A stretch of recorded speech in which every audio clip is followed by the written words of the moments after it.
Esta chamada está sendo gravada.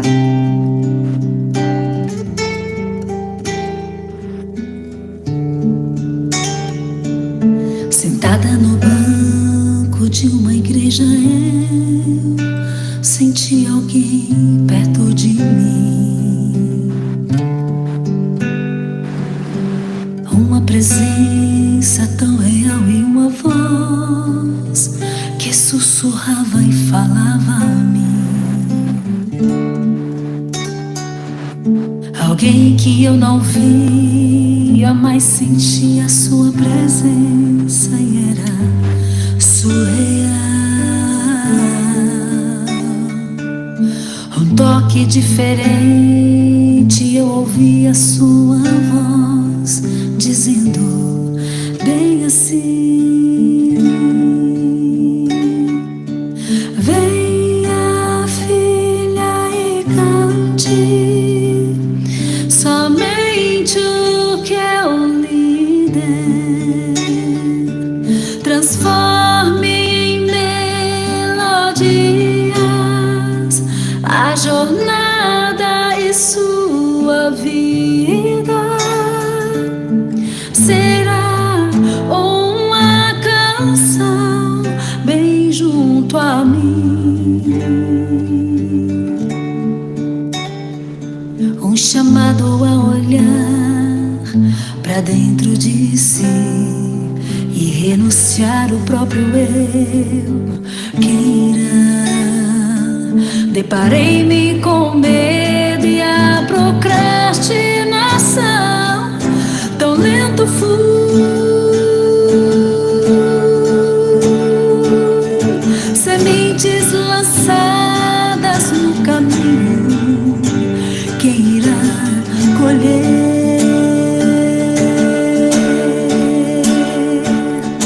Me surpreendo ao olhar pra trás, imaginar o seu olhar a me sondar. Um olhar tão terno e compassivo que viu em mim o além de mim.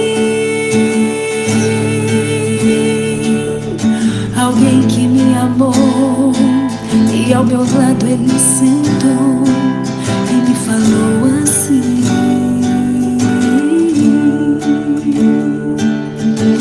venha, filha, e cante somente o que eu lhe der. Transforme em melodias a jornada e sua vida. Será uma canção bem junto a mim.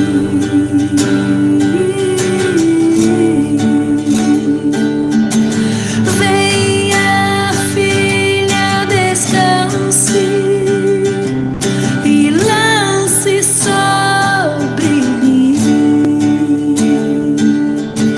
toda ansiedade, e eu terei cuidado de você, sim, cuidarei de você.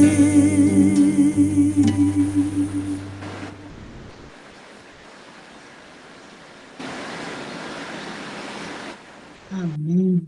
Glória a Deus. Essa é a promessa do Senhor Jesus.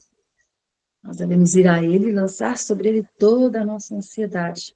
E Ele cuidará de nós. Ele cuidará de você.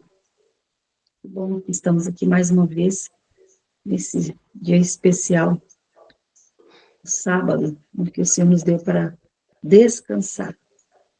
E mais uma vez, buscando a presença dEle, nos refugiando nele, renovando as nossas forças e buscando o poder que vem somente dele.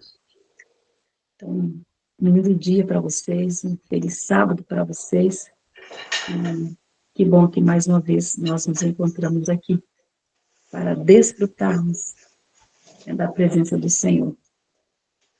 E antes da gente orar, nós estamos orando nessa semana, né, pela Estela. Quantos estão aí se lembrando de orar pela Estela? Pela Estela. Quem está colocando aí o nome dela? Quem colocou, né, o nome dela no caderninho? Quem está orando por ela? Não esqueçam de interceder pela Estela, viu? Amém, irmão evangelista, ele levantou a mãozinha, obrigada, continue orando, mesmo por ela, e vamos continuar orando, né, uns pelos outros, a Pietra também, obrigada, Pietra, vamos continuar, porque quando nós intercedemos por alguém, quando nós oramos por alguém, nós somos os maiores beneficiados, então nós precisamos, né, orar,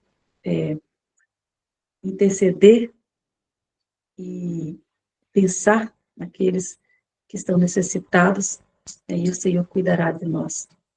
Então, vamos continuar orando, continuar intercedendo pela vida dela, pela saúde dela. Eu não tive notícia dela já há 2 dias. Hoje eu perguntei para a mãe dela, mas logo ela estará me dando notícias. E vamos, então, continuar intercedendo. E continuar orando, intercedendo uns pelos outros. Sobretudo, nós precisamos sempre, todos os dias, como eu sempre digo aqui, pedir o batismo do Espírito Santo. Sem o Espírito, nós não vamos a lugar algum. E hoje, o Senhor ele quer falar para nós, através de um verso que eu quero compartilhar com vocês. Nós precisamos persistir nessa busca diária, constante, porque tudo começa com oração. Para vencermos, nós precisamos estar conectados, seguros nas mãos de Deus. E ele fala assim para nós, porque de acordo com os desafios que nós temos, com as lutas do dia a dia, a correria, as demandas que nós temos que muitas vezes nos impedem de nos aquietar e estar na presença do Senhor, ficar aos seus pés ali como Maria ficava, né, aprendendo dele, da sua mansidão, do seu conhecimento, da sua sabedoria, e muitas vezes a nossa vida é tão agitada, que se formos olhar, nós não conseguimos ter esse posicionamento, né, que Maria teve, mas nós precisamos nos esforçar, né, e estar sempre nos posicionando, porque o Senhor ele fala assim para nós aqui, em Filipenses, no capítulo 4, onde Paulo nos trouxe aqui, né, um conforto, através desse escrito, ele fala, e o meu Deus, de acordo com as gloriosas riquezas que ele tem para oferecer por meio de Cristo Jesus, lhes dará tudo o que vocês precisam. Então, se ele nos dará tudo o que nós precisamos, então não vamos nos hesitar em passar um tempo de qualidade com ele, através da oração, do estudo da sua palavra. Ele sempre está revendo isso, porque nós necessitamos disso. E louvado seja o nome do Senhor, porque agora estamos aqui nesta hora, nas horas do sábado, para poder descansar e para poder, então, nos alimentar e nos conectar diretamente com a fonte. Que maravilha, né? Deus seja louvado por isso.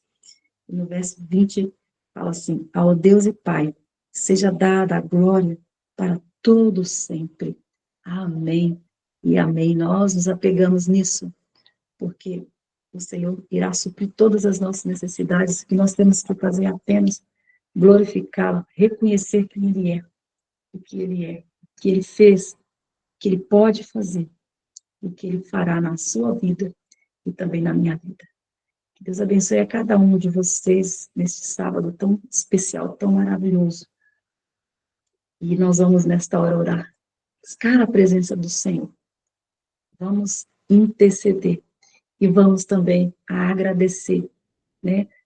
Desfrutar do espírito de gratidão, porque afinal de contas, hoje é um dia de descanso. Todos os dias o Senhor nos dá essa oportunidade de descansar nele, como a música falou, né? Lançar sobre ele todas as nossas ansiedades, e ele terá cuidado de nós, terá cuidado de você. Então, que a presença do Senhor, que o Espírito Santo possa nos encher nesta hora, neste dia, de alegria, de paz, e que nós possamos continuar nos regozijando do seu cuidado e do seu amor. Feche os seus olhos aí onde você está e ore comigo nesta hora. Querido Deus e amado Pai, mais uma vez nós louvamos o teu nome, porque o Senhor é digno de todo louvor e de toda adoração.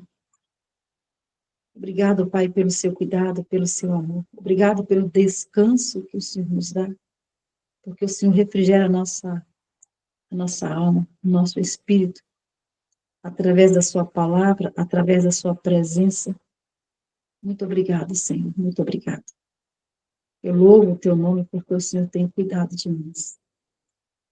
Nesta hora eu te suplico que derrame sobre nós o teu Santo Espírito. Que o Senhor nos batize, que o Senhor nos conduza, que o Senhor nos guia e que o Senhor Deus possa cumprir a tua promessa em nós quando o Senhor disse: todos que estáis cansados e sobrecarregados, venham a mim que eu os aliviarei.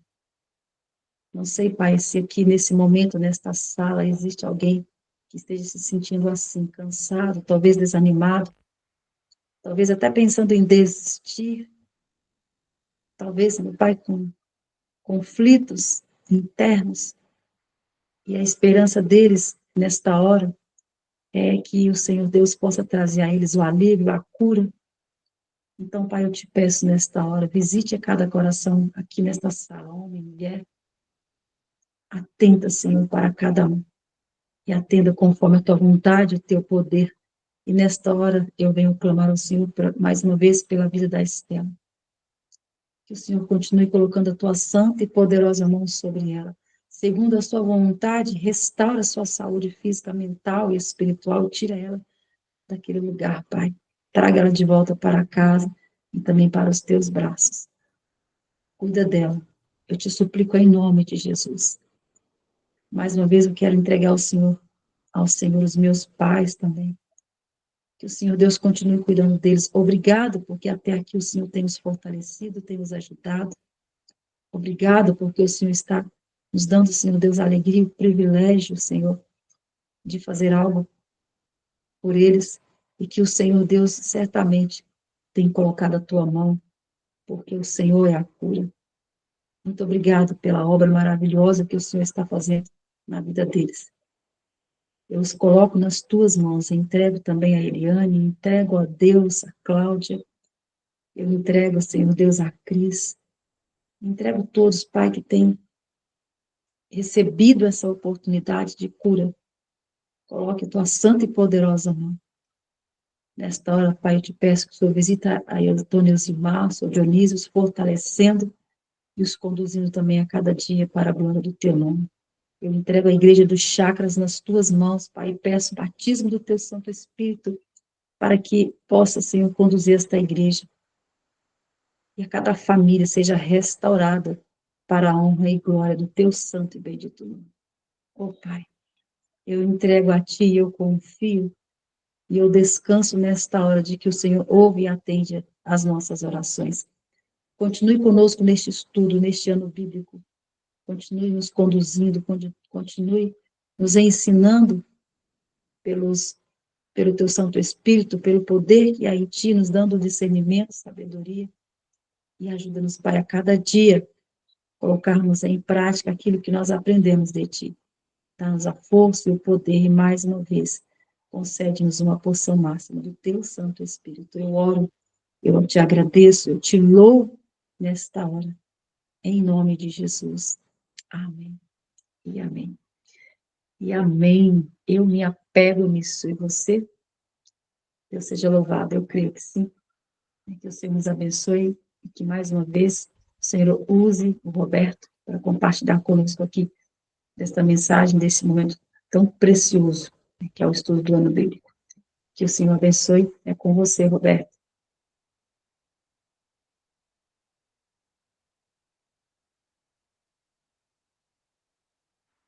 Olá, pessoal.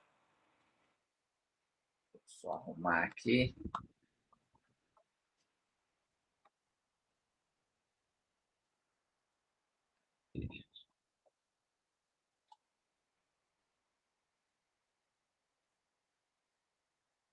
Bom dia.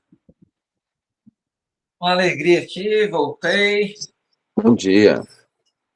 Seja louvado aí por todos que estão aqui. Bom, meus queridos, hoje nós vamos tratar sobre o assunto da Páscoa. Eu estou longe de casa, eu estou fazendo uma semana de oração, termina hoje, agora na parte da manhã, em Guarulhos, São Paulo. Estou voltando para Banda Branda. Peço que vocês orem para que corra tudo bem, que meu carro já não está lá muito bom. Mas que dê certo de eu voltar para minha casa, tá bom? Deus seja louvado por tudo. Bom, meus queridos, nós estamos já no dia 25 do nosso ano bíblico, uma bênção. Já finalizamos Gênesis, vocês já viram aí o início do Êxodo, com Moisés e as pragas do Egito ontem. E agora nós vamos olhar um pouco sobre a questão da Páscoa. E amanhã nós falaremos sobre o Êxodo em si, né? Sobre a saída do povo do Egito. A Páscoa é algo muito interessante para nós, pois é uma data que simboliza muito. É uma data que mostra ali que Cristo nos libertou do pecado, né? Eu acredito que é uma data muito especial para nós. Hoje, infelizmente, virou o coelhinho da Páscoa, chocolate, mas não é o foco principal disso, né? E é por isso que nós vamos ver agora qual é o sentido da verdadeira Páscoa, né? Então, é muito importante a gente ver esse capítulo de uma forma bem especial, tá bom? Eu vou tentar aqui partilhar com vocês. Um minutinho que eu vou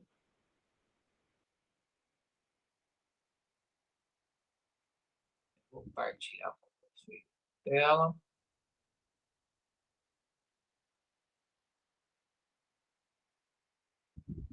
E aí a gente vai lendo aqui, porque o capítulo hoje não é o capítulo hoje não é grande, então dá pra gente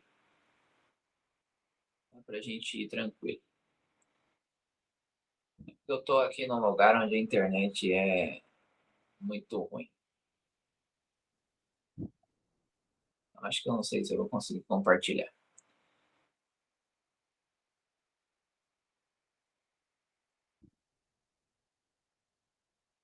Bom, de qualquer forma, então vamos estudar. Vocês peguem aí então o aplicativo. Vocês podem, se vocês estiverem pelo celular, é só vocês dar um clique naquele botão do meio e vai ficar uma telinha pequenininha do lado, a Meet. E vocês podem abrir outro aplicativo tranquilo, tá bom? Então, se vocês quiserem, aí vocês podem abrir o aplicativo ou peguem o livro de vocês na mão, tá bom? Eu não vou conseguir compartilhar hoje com vocês, infelizmente, porque a internet não tá boa e eu no celular estou pelo 5G. Tá? Então, vamos lá. A Páscoa. Nós lemos o contexto desse capítulo 24, está em Êxodo 11 e Êxodo 12. E no Êxodo 11, justamente no capítulo 11, o que eu acho muito interessante é que Deus não faz absolutamente nada, isso também está escrito, sem passar antes aos profetas, né? E também ao povo. Então Deus, ele primeiro chama Moisés e explica, ó, vai acontecer assim, assim, assim, assim, assim. Vai até o faraó, explica para ele. Depois você vai até o povo e explica para ele. E aí no capítulo 2 é a execução do capítulo 11. Então, primeiramente, Deus ele foi até Faraó e ele foi até o povo e explicou. E não funciona diferente conosco. Então, essa oportunidade que nós estamos tendo de estudo desse ano bíblico é uma explicação para mim e para você de todo o plano da redenção. Então, depois quando a coisa acontecer, a gente não vai conseguir falar, não, mas eu não sabia, eu não. Não. Tá? Então, Deus está aqui falando para mim e para você, está explicando tudo como vai ocorrer. Nós vamos até o grande conflito. E quando chegarmos no grande conflito, vai falar ali sobre toda a sequência dos eventos finais. Então, todo mundo aqui vai ficar sabendo exatamente o que vai acontecer, cada passo um sequencial do outro, até a volta de Jesus e até a gente subir. Então, nós também, de alguma forma, Deus está nos orientando. Ó, vai ser assim, assim, assim, assim. Vocês precisam fazer assim, assim, assado.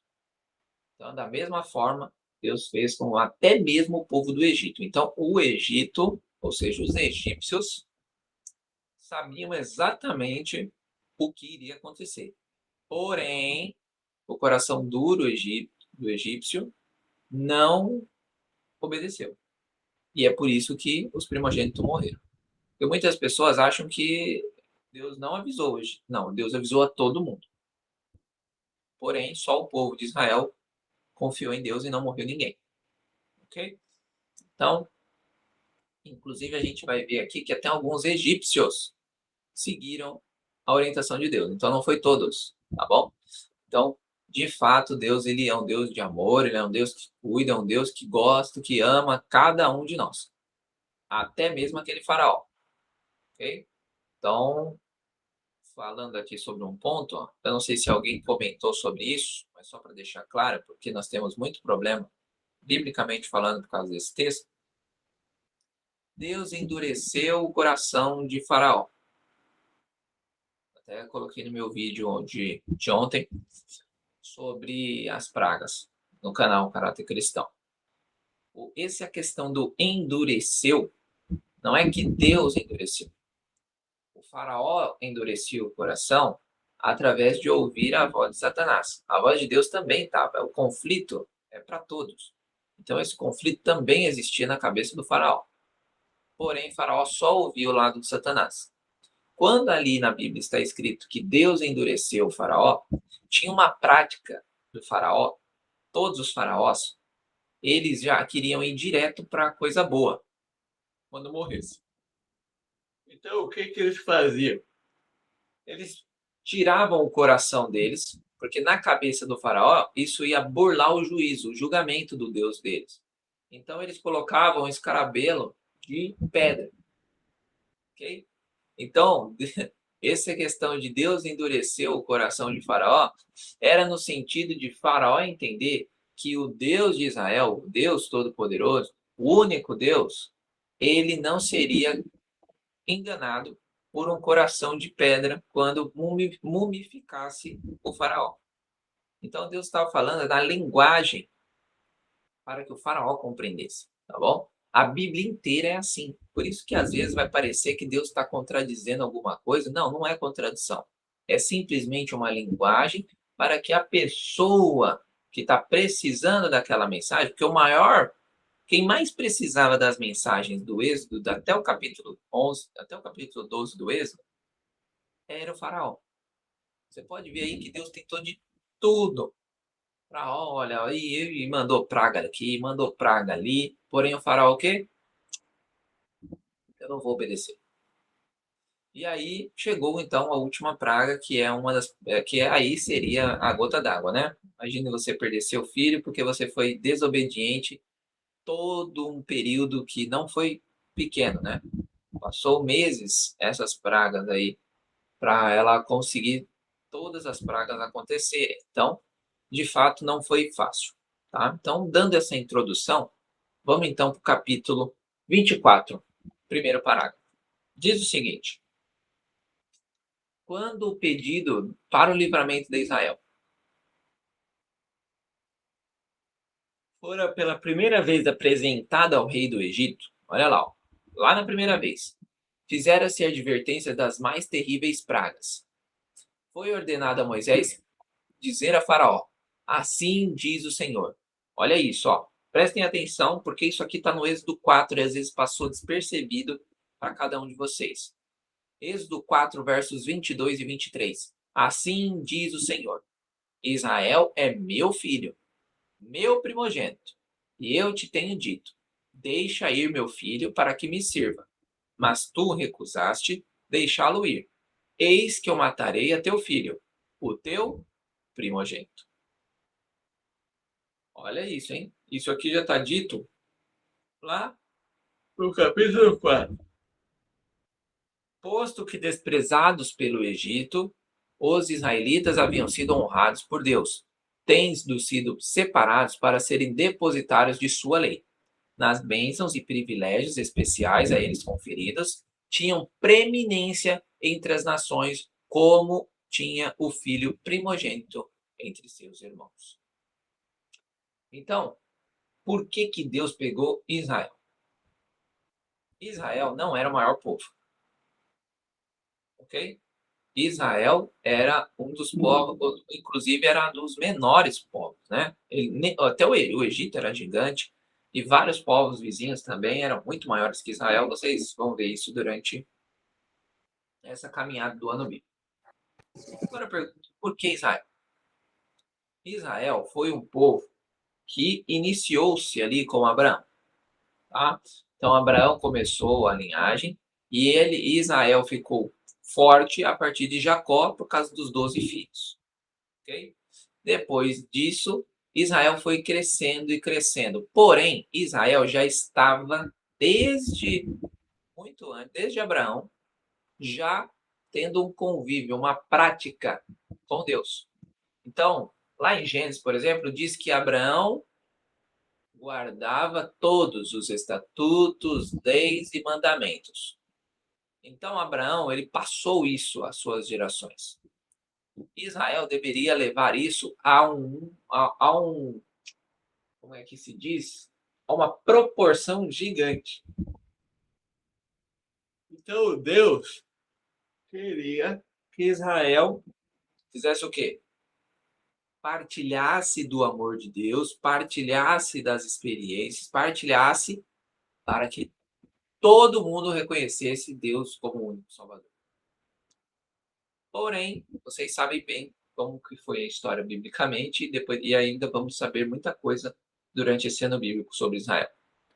Então, o propósito de Deus era só depósitos da lei. Vocês vão ser o meu depósito da lei. Vocês vão ensinar a lei às outras pessoas. Porém, a gente viu ontem, no capítulo anterior, que eles tinham esquecido da lei. O sábado mesmo já estava sendo deturpado. Então, muitas pessoas têm a ideia errada de que a lei começou no Êxodo 20. Na verdade, 19, né? Porque o Êxodo começou a leitura da lei no Êxodo 19. Então, não é isso que aconteceu. A lei já existia desde sempre.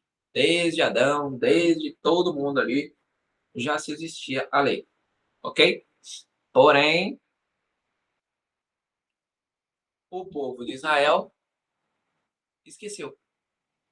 Então, Deus teve que fazer o quê? Colocar na pedra. Para que eles não esquecessem. Mas nunca foi plano de Deus colocar lei nenhuma na pedra. Se vocês vão ver isso mais para frente, de que o plano de Deus era falar a lei.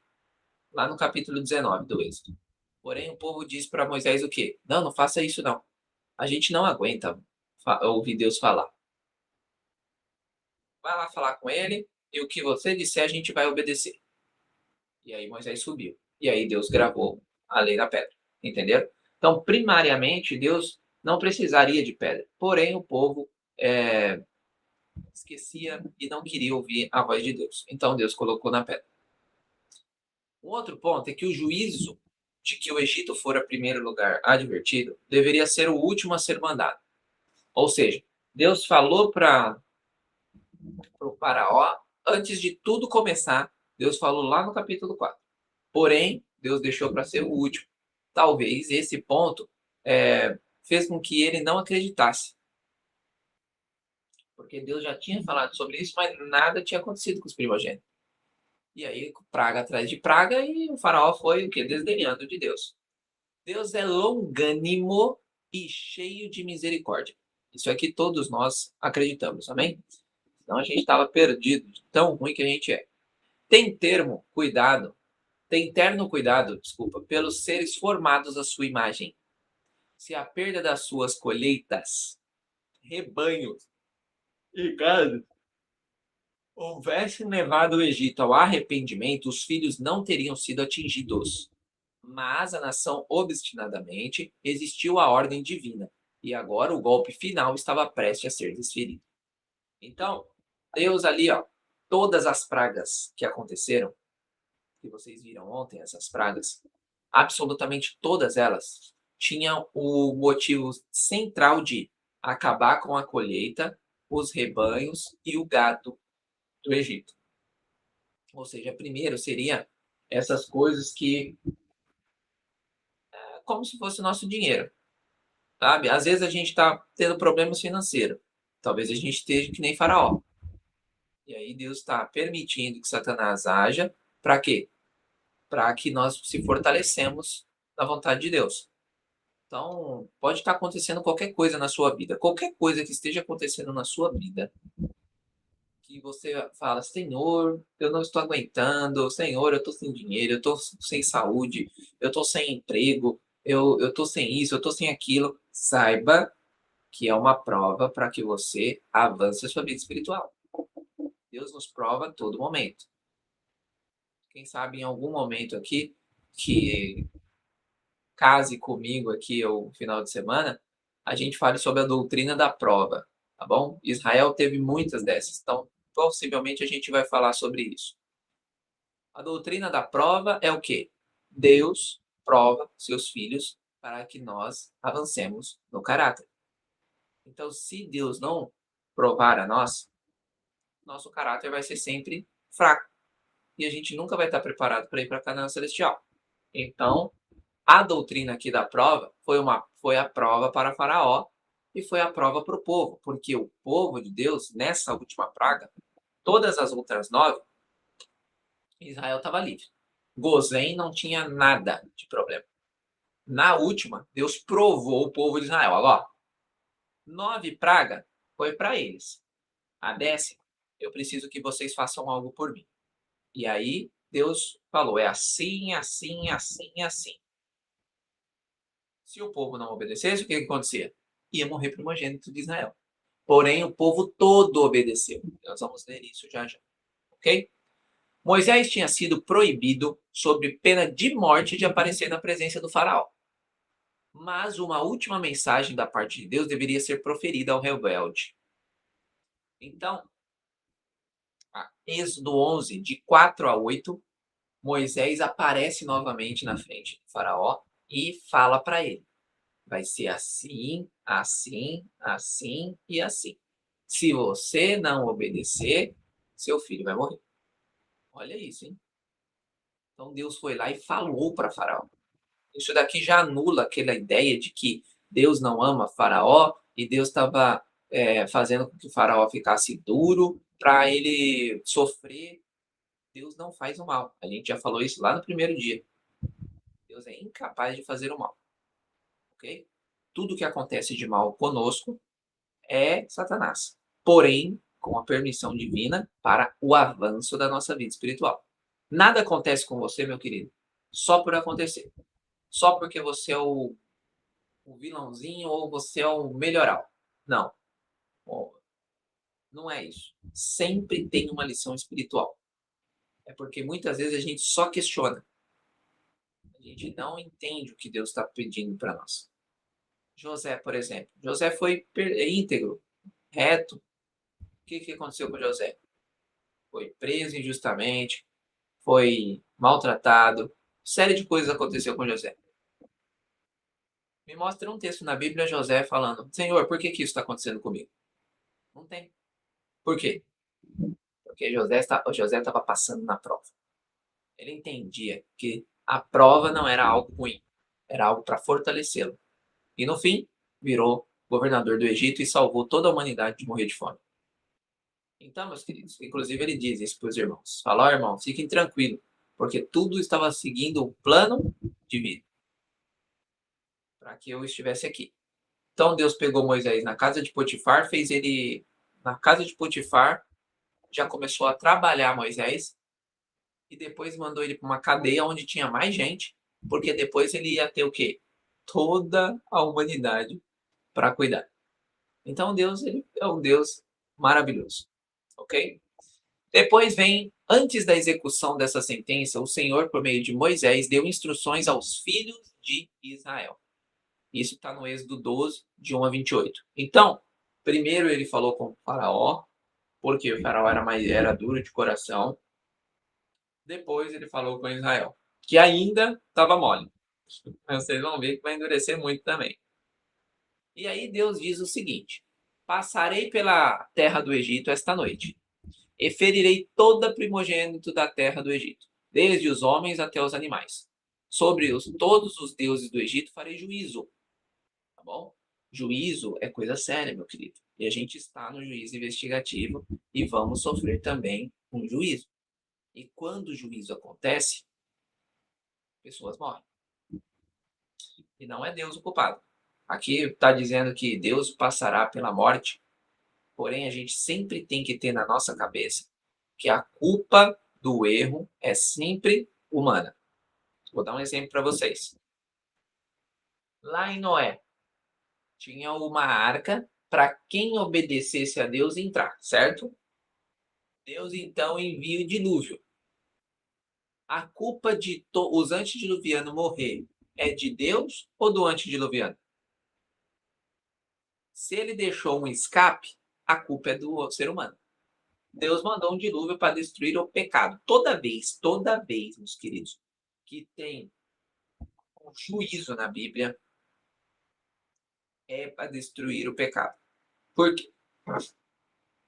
Porque se Deus não intervém, o pecado toma conta e o mundo acaba. Se Noé era o único justo da sua época. Se Noé morre, acabou o mundo. Então Deus tinha que fazer o quê? Intervir. Deus interveio para destruir o pecado. Por que o pecado? Porque tinha arca para caber todo mundo lá. Se toda a humanidade quisesse entrar na arca, dava. Porém, não quiseram. Morreram. Sodoma e Gomorra. Deus queria destruir o quê? O pecado. Porque aquela cidade era muito ímpia, terrível. O que aconteceu? Deus mandou o escape, ó. Houve Ló. Ouviram Ló? Queimados. Ímpios. Por que os ímpios serão destruídos? Para a destruição do pecado. Então, a destruição do ser humano, ou de qualquer juízo, não tem culpa de Deus. A culpa é sempre do ser humano. Ele não ouve a voz de Deus para escapar do juízo, do problema, e ele então será condenado. Ok? Então, a culpa nunca é de Deus. Em comemoração a este grande livramento, uma festa devia ser observada anualmente pelo povo de Israel, em todas as gerações futuras. Tá? Então, esse dia será por memória e celebrá-los-ei por festa ao Senhor. Nas vossas gerações celebrareis por estatuto perpétuo, ou seja, por isso que existe a Páscoa até hoje.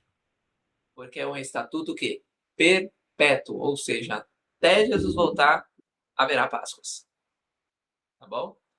Aí diz aqui que direis, este é o sacrifício da Páscoa do Senhor, que passou as casas dos filhos de Israel no Egito, quando feriu os egípcios e livrou as nossas casas. Ademais, os primogênitos, tanto de homens como de animais, deviam ser do Senhor, podendo ser reavivados por meio do resgate. E reconhecimento de que, quando os primogênitos do Egito perceberam os de Israel, se bem que graciosamente preservados, estiveram com justiça exposto à mesma sorte que não for o sacrifício expiatório. Todo o primogênito é meu. Isso está lá em Números 3:13. Então, na Páscoa, todo filho primogênito, seja do gado, seja ser humano, já era considerado sendo divino. Por isso que em todas as linhagens que você tem aí na sua Bíblia, sempre o primogênito é colocado nelas. Então, o primogênito é Caim, certo? Então, Caim está lá como o primogênito. Depois, ficou Sete como primogênito. Por quê? Porque Caim desonrou a Deus e Abel morreu. Então, Sete toma essa primogenitura. Jacó e Esaú. Vocês sabem, Esaú era o primogênito. porém ele negligenciou a primogenitura, Jacó virou o primogênito. Ok? Quem faz a vontade de Deus acaba sendo de Deus. Tá bom? Então, se você é primogênito e homem, na época bíblica, é a perfeição.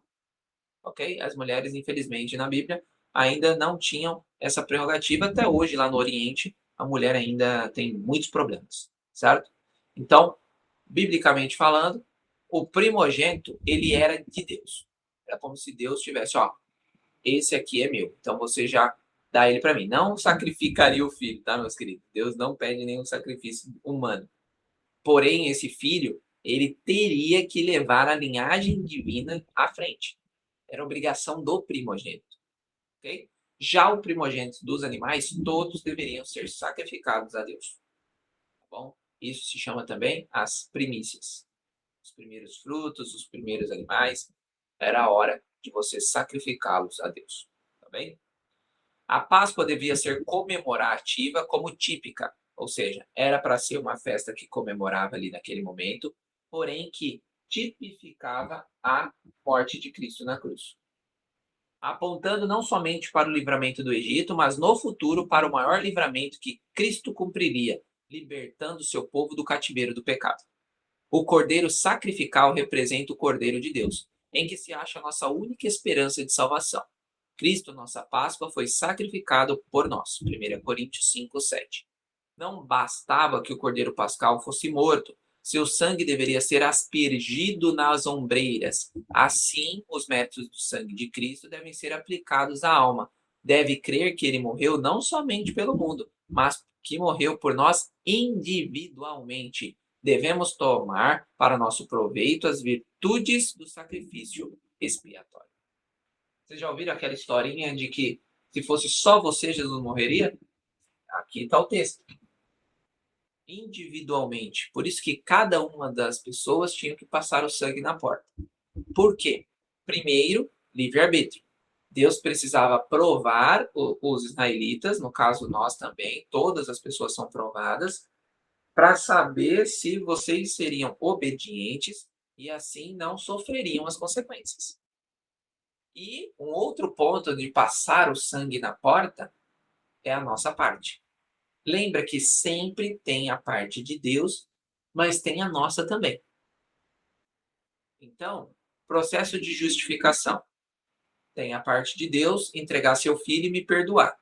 Minha parte, pedir perdão e aceitar o perdão. Processo de santificação. Tem a parte de Deus e minha parte. Parte de Deus, moldar o meu caráter. Trocar esse Roberto velho por um novo Roberto que vai representar Jesus. Qual é a minha parte? Estudar a palavra, orar e testemunhar. Então, sempre tem a parte do ser humano com a divina. Elas estão conjuntas. Cooperação. Nós vamos ver muito isso esse ano no ano bíblico. Okay? Então, levando isso em consideração, a parte de Deus era não acontecer nenhum mal com o primogênito. Porém, a parte humana era que eles tinham que colocar sangue na porta. Porque esse sangue representava o sangue de Cristo. Ok? O cordeiro devia ser preparado em seu todo. Não lhe poderia ser quebrado nenhum osso. Por quê? Estava representando Jesus. Então, como referência a Cristo, esse cordeiro, ele era imolado no dia 14 de Nissan, tá bom? E depois ele era levado para casa para ser preparado inteiro e era comido com ervas amargas, representando a fuga ali rápida, e pães asmos que o pães asmo representava a coisa rápida, né? Porque o fermento demora para pegar na massa, certo? Para fazer a coisa acontecer, crescer. Então, eles não tinham esse tempo, eles tinham que ser muito rápido. Aconteceu tudo, já cai fora, porque senão vai dar ruim. Então, os pães significavam que eles tinham que correr ligeiro, e as ervas amargas, para eles nunca esquecerem de quem eles eram, escravos, e Deus os libertou. E o cordeiro era a carne de Cristo. Inclusive, a única carne que Deus permitia que esse povo comesse era a carne do cordeiro. Tá bom? Depois vocês vão aprender sobre isso, vai ter uns capítulos aqui incríveis sobre isso. Aqui diz o seguinte: a carne devia ser comida. Não basta mesmo que creiamos em Cristo para perdão dos pecados. Olha isso, hein? Devemos, pela fé, estar recebendo constantemente força e nutrição espiritual dele. O que é a carne de Cristo? O que é participar da festa da Páscoa? Próximo parágrafo. Mediante a sua palavra. Ou seja, meus queridos, a Bíblia Sagrada é a nossa carne hoje. É o que nós precisamos estar hoje comendo. Infelizmente, nós damos muito pouco valor para isso. E é por isso que esse ano bíblico bateu no meu coração de trazer ele para todas vocês. Nós temos mais de 500 e poucas pessoas. Eu sei que pouquíssimas vão chegar até o final. Porém, o foco não é a maioria. Nunca foi. Sempre é a minoria. E para a honra e glória do nosso Deus, completaremos esse ano bíblico e sairemos fortalecidos dele. Porque é isso que é comer da carne de Cristo. Jesus é o nosso pão da vida. Ele é o nosso alimento espiritual. Então, todos os dias da sua vida, quem está aqui às 5 horas da manhã, eu não tenho dúvida de que seu caráter está sendo moldado. Vocês vão passar coisas durante o dia que, graças a estar com Deus logo nos primeiros momentos, você vai passar muito mais facilmente durante o seu dia. Eu não estou dizendo para vocês que vai ser um dia perfeito, que você só vai ter alegrias. Não, quanto mais próximo de Deus, mais Satanás vai te atacar. Porém, você vai ter uma paz, porque você vai estar convicto de que está fazendo a vontade de Deus. E é isso que Deus quer de mim e de você. Então, comer da carne, não é a carne ali, a carne do cordeiro, tanto pouco importa. Eles nem comiam o cordeiro inteiro, ok? Era um pedaço só para dizer que estava comendo da carne de Cristo, ou seja, se alimentando de quem salvaria a vida deles. Aqui diz: se não comerdes da carne do Filho do Homem e não beberdes do seu sangue, não tereis vida em vós mesmos. Estão vendo? Pode beber sangue? A Bíblia condena o sangue, ou seja, isso aqui é um figurado. Da mesma forma que a carne é a palavra, o sangue é a vida de Cristo. Então você não vai beber um sangue literal, ok? Esse é representado aqui, no caso, no suco de uva. Quem come minha carne e bebe do meu sangue tem vida eterna. Glória a Deus. Isso aí, tudo que eu estou dizendo para vocês está em João 6, a partir do verso 53. Tá bom? E nós temos também que o Verbo se fez carne e habitou entre nós, e vimos sua glória como a Filho unigênito do Pai, cheio de graça e verdade. João 1,14. Os seguidores de Cristo devem ser participantes de sua experiência, devem receber e assimilar a palavra de Deus de modo que esta se torne a força impulsionadora da vida e ações. Pelo poder de Cristo deve ser transformado à sua semelhança.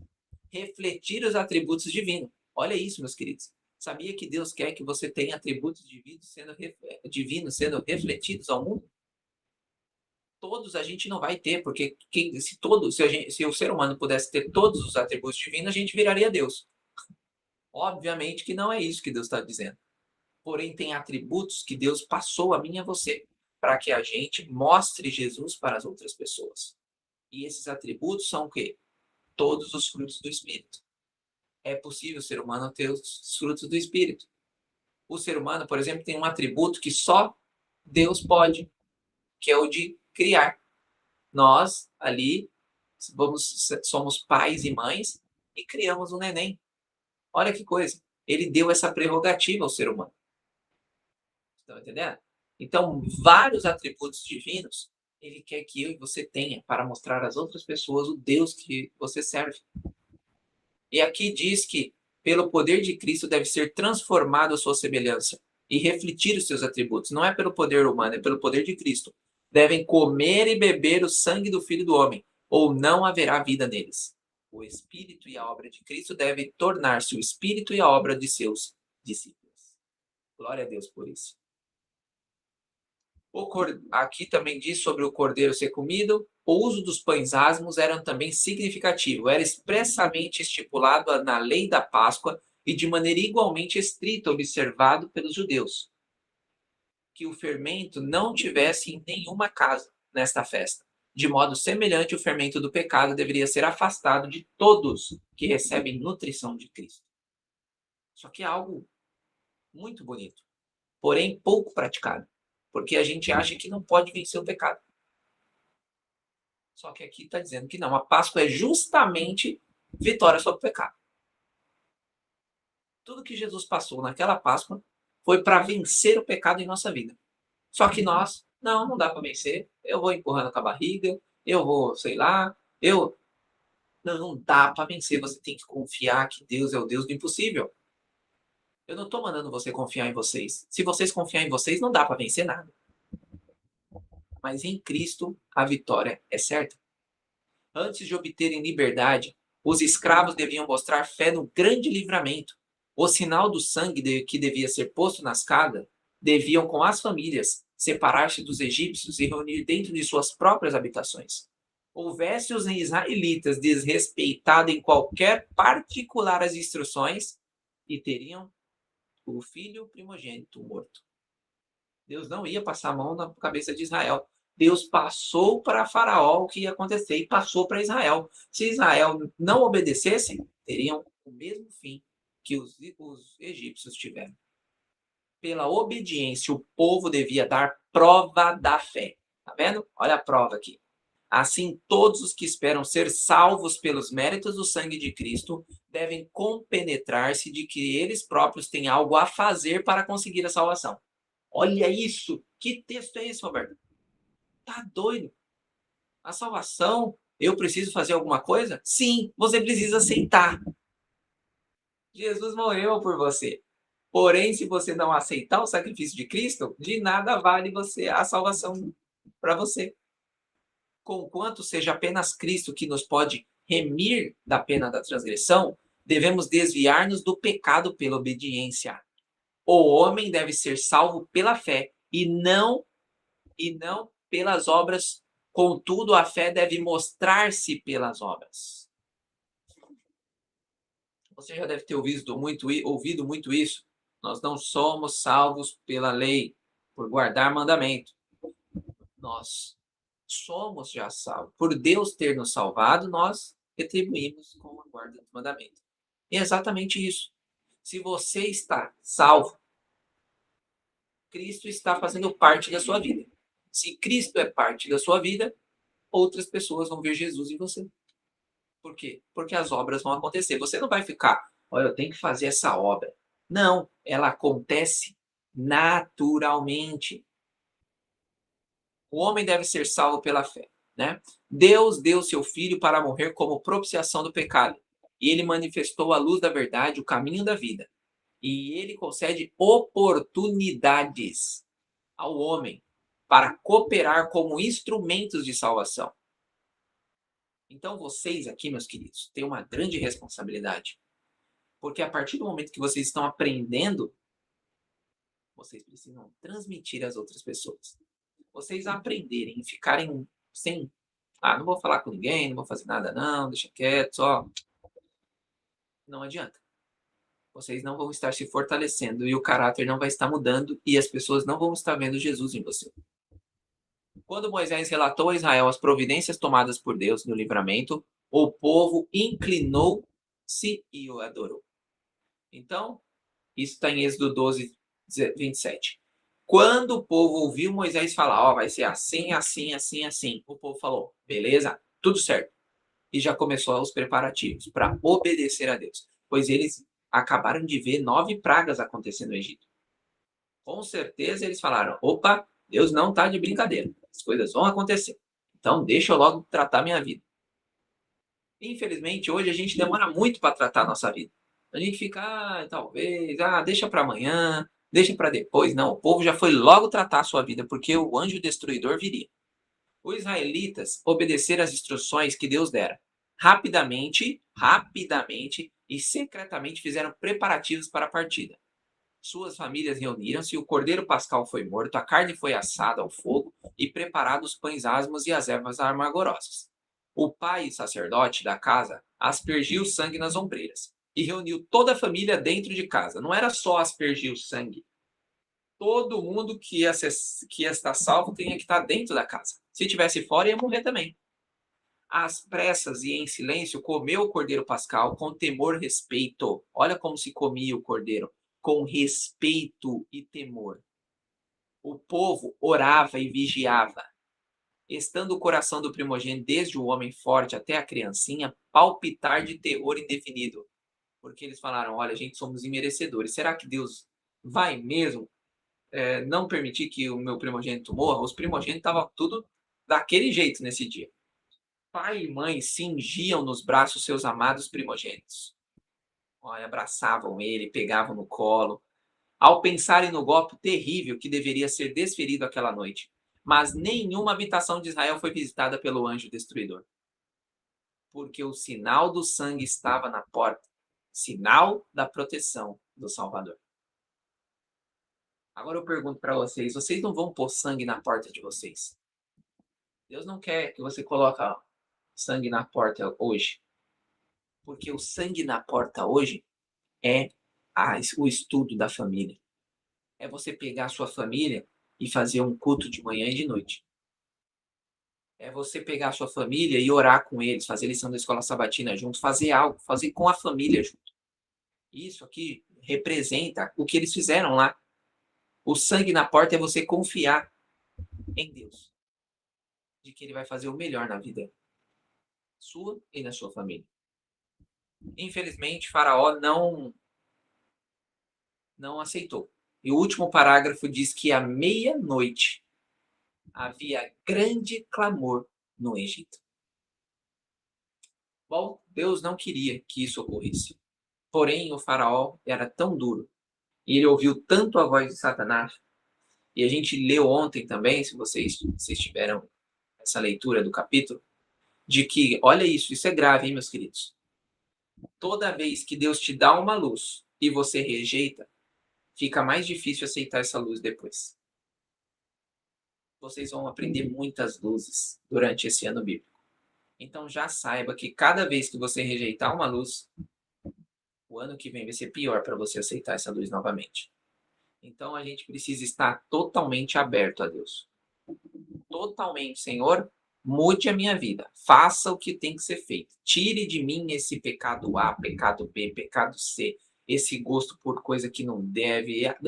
Começa a fazer oração, começa a ficar mais de joelho, porque esse ano bíblico vai mudar a sua vida.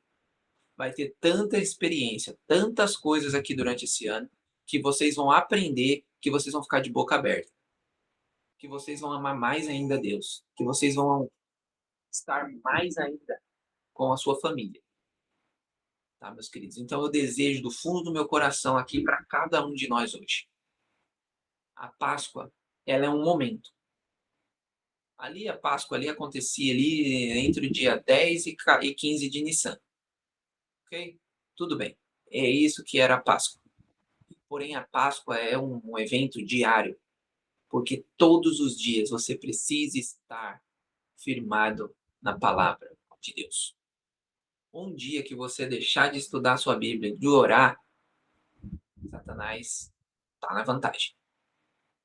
Então, não permita que Satanás esteja na vantagem. Lembrando a vocês, eu acabei pulando aqui, porém, alguns egípcios eles aceitaram as ordens de Deus. Inclusive, eles vão partir junto, porque eles reconheceram Deus. Porém, esses egípcios depois deram alguns problemas futuros, que a gente vai ver também. Mas eu fico imaginando como Deus é maravilhoso. Tudo que Deus fez nas pragas, tudo que aconteceu, foi para salvar pessoas. E deu certo. O faraó não quis ser salvo. Porém, muitos egípcios viram as grandiosidades divinas e o que eles fizeram? Opa, eu que não vou ficar nesse barco, não. Vou pular fora dele. Bom, meus queridos, que nós possamos pular dentro do barco de Cristo.